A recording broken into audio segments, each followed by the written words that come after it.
ជំរាបសួរពុកម៉ែបងប្អូនថ្ងៃនេះខ្ញុំមានរឿងមួយដែលចែករំលែកជូនទៅដល់ប្រជាកសិករយើងតាក់ទងជាមួយនឹងកសិកម្ម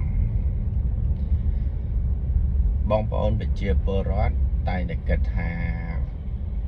រាល់ថ្ងៃធ្វើស្រែធ្វើចការអត់ចំណេញមូលហេតុដោយសារមិនចំណេញគឺដោយសារជីឡើងថ្លៃ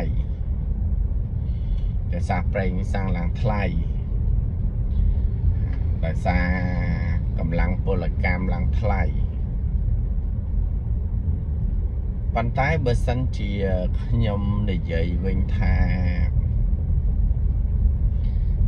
កសិករយើងអ្នកដែលធ្វើស្រែធ្វើចំការគឺជាសទ្ធីអ្នកសទ្ធីដែលជាអ្នកធ្វើស្រែធ្វើចំការហើយអ្នកនៅអាមេរិកនៅជប៉ុននៅកូរ៉េអ្នកក្រគឺជាអ្នកធ្វើចការខ្លាយជាអ្នកមាន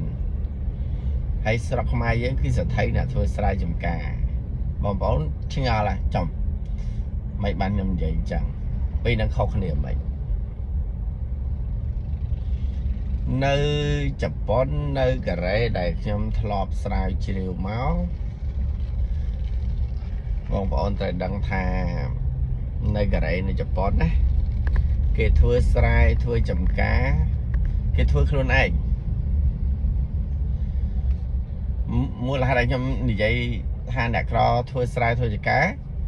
គឺគេជាម្ចាស់កសិដ្ឋានហ្នឹងគឺគាត់ធ្វើខ្លួនឯងតោះណែបងគាត់ធ្វើខ្លួនឯងមិនភ្ជួររាស់គាត់មានត្រាក់ទ័រគាត់មានសាសើឬក៏គាត់មានអីរបស់ខ្លួនឯងណាគាត់ឈរបញ្ជាកូនចៅខ្លួនឯងគាត់អត់ជួលគេទេគាត់ធ្វើខ្លួនឯងតាក់ទងជាមួយនឹងថ្នាំកសិកម្មជីគឺគាត់ផលិតខ្លួនឯងអញ្ចឹងរបស់របរដែលតាក់ទងជាមួយនឹងវិស័យកសិកម្មគឺគាត់ទិញគេនឹងតិចតួចណាទិញគេតិចតួចមែនតើគឺភាគច្រើនគឺគាត់ផលិតខ្លួនឯងនឹងដែលខ្ញុំនិយាយថាអ្នកក្រគេធ្វើស្រែចម្ការហើយស្រុកខ្មែរយើងអ្នកមានដែលខ្ញុំនិយាយថាសទ្ធីជាអ្នកធ្វើស្រែធ្វើចម្ការមូលហេតុអីដែល